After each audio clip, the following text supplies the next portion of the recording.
Assalamualaikum warahmatullahi wabarakatuh.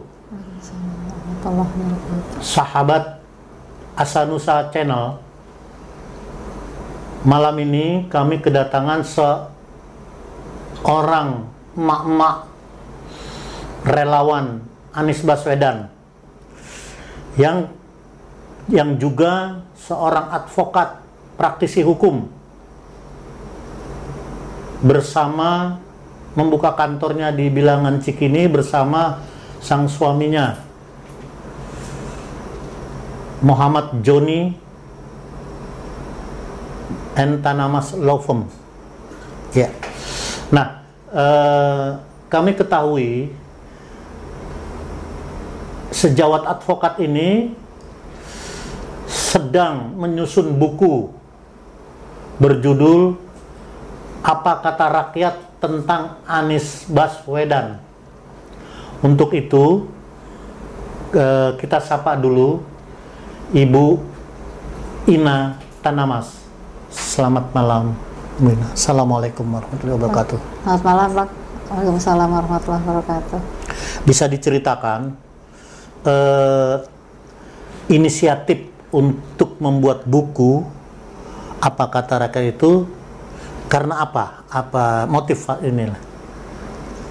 Iya, jadi begini Bang, kalau saya ngelihat bahwa sosok Pak Anies Baswedan itu adalah orang yang dekat dengan awalnya warga Jakarta, begitu kan, dekat dengan kesulitan warga Jakarta dengan segala permasalahan di masing-masing komunitasnya, gitu kan, misalnya di wilayahnya, gitu, seperti misalnya orang-orang yang ada di kampung susu, kampung akuarium, gitu, kemudian ada di kampung Bayam, kemudian ada di kampung Bukit Duri, gitu.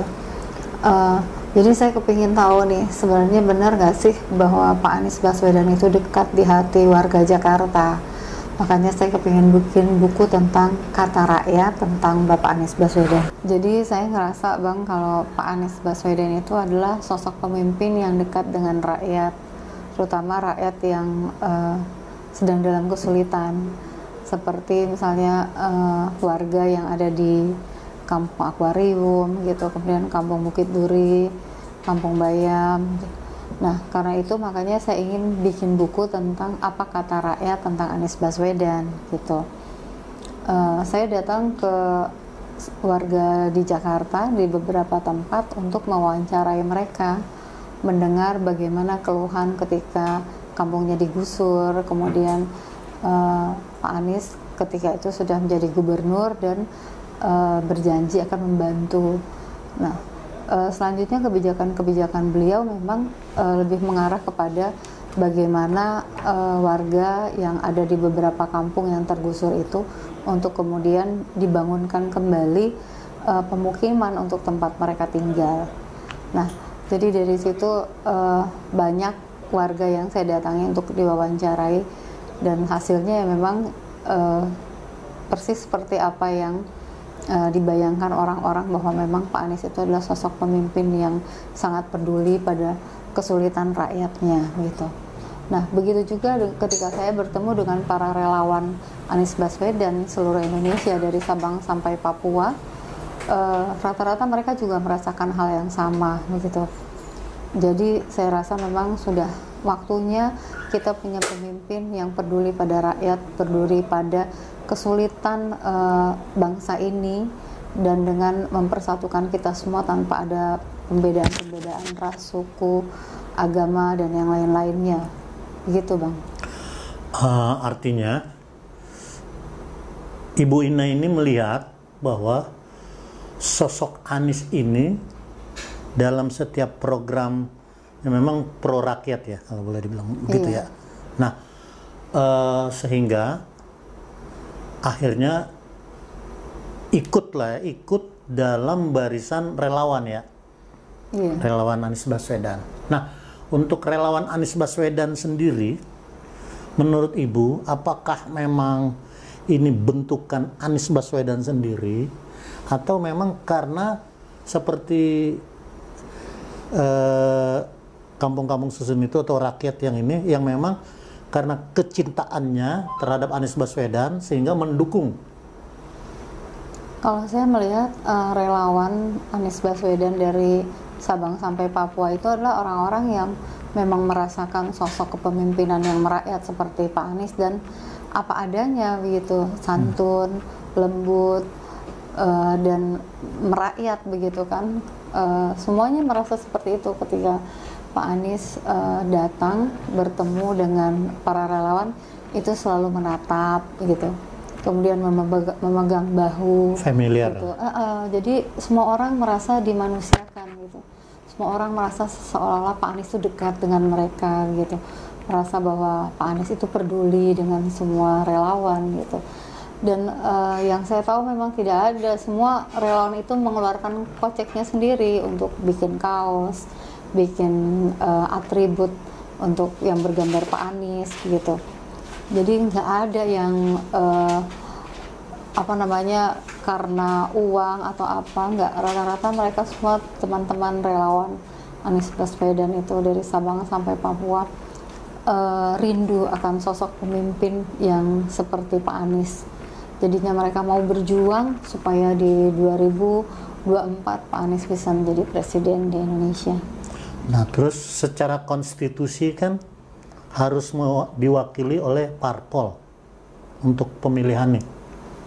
Sampai hari ini kan belum ada parpol yang benar-benar mendukung Anies. Nah, kira-kira action apa relawan atau rakyat ini untuk mengegolkan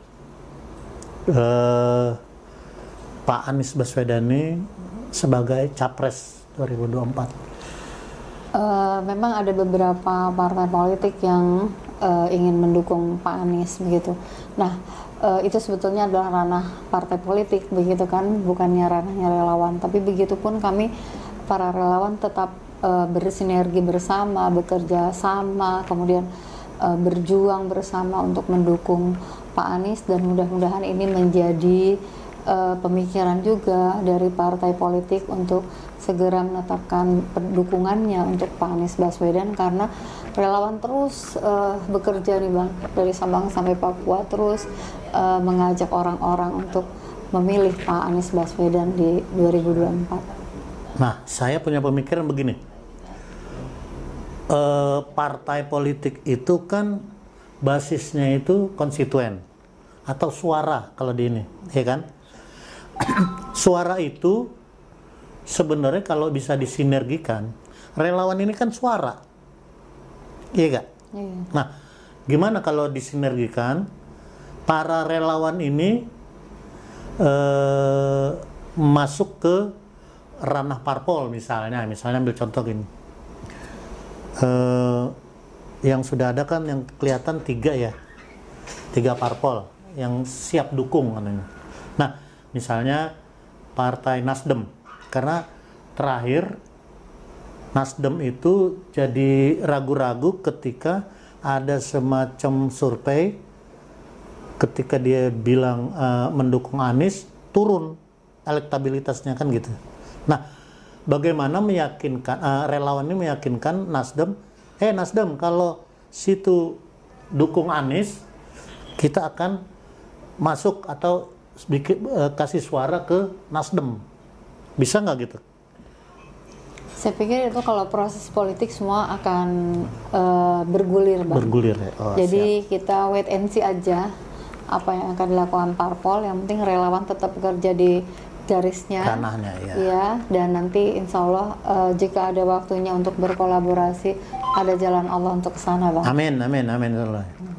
Wah, hebat sekali ini advokat kita ini, yakin bahwa apa yang terjadi sekarang ini atau masa datang itu adalah garis Allah.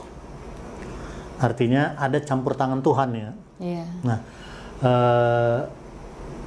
maksud saya begini, kalau memang sudah bulat begitu, ya sudah, kita sama-sama, kalau di tradisi NU Muhammadiyah atau apalah namanya, semacam hajat tasakuran atau apapun namanya, untuk memohon atau mengetuk pintu langit agar para ketum-ketum parpol ini membuka jalan untuk Anies Baswedan. Gimana kira-kira? Saya pikir hampir semua relawan itu selalu memperbaiki diri terus, Bang. Amin. Beretika dengan baik gitu. Kemudian berserah kepada Allah Subhanahu wa taala, pada Tuhan Yang Maha Esa begitu kan. Dan di setiap kali perkumpulan para relawan itu kita selalu diingatkan untuk tetap di jalan yang lurus, jalan yang benar, dengan jujur, dengan beretika, tidak melakukan hal-hal di luar batas kesopanan etika, dan jujurlah, tidak ada kecurangan-kecurangan gitu. Seperti dicontohkan perilaku Pak Anies Baswedan sendiri ya. Seperti Pak Anies. Cerdas berakhlak. Ya, cerdas dan berakhlak. Pak Anies juga kan selalu bilang kepada relawan untuk jujur, lurus begitu, jangan menghujat begitu. Nah, jadi insya Allah, Bang, kalaupun memang jalannya seperti itu sudah baik, lurus, insya Allah Allah pasti akan memberikan jalan terbaik buat kita bangsa Indonesia, seperti keinginan banyak rakyat Indonesia untuk menjadikan Pak Anies Baswedan menjadi Presiden Republik Indonesia pada 2024 yang akan datang. Baiklah pemirsa, berhubung waktu juga sudah semakin malam, pertemuan dengan relawan Anies yang juga kesehariannya membuka kantor advokat di Bilangan Cikini bersama suaminya, dan kita dapat pencerahan-pencerahan baik terkait dengan sikap rakyat bawah yang mungkin nanti kita akan baca buku itu dijual umum ya kalau sudah jadi ya. Iya, insya Allah, Bang, dibagi-bagikan. Wes, dibagi-bagikan, insya Allah. Insya Allah itu terus juga kita akan sekaligus akan membuka mata sosok Bapak Anies Baswedan sendiri, yang insya Allah dengan izin Allah pula, biiznillah, Anies for Presiden 2024. Amin. Dan mudah-mudahan juga seluruh tatanan yang ada ikut mendukung dan Indonesia akan sejahtera, insya Allah. Terima kasih, dan kami pamit diri dengan mengucapkan Assalamualaikum warahmatullahi wabarakatuh. Terima kasih. Ina Tanamas.